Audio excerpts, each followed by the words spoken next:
лайықты. Біз буллингке қарсымыз. Әр оқушы мектеп заңына бағынуға міндетті. Оқушыны мазақтау, қорлау заңмен қудаланады.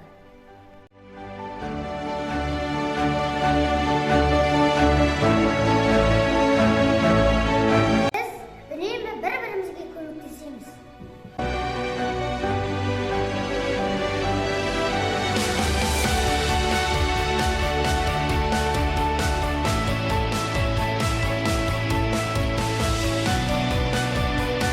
Бір-бірімізге көмектесу біздің парызымыз.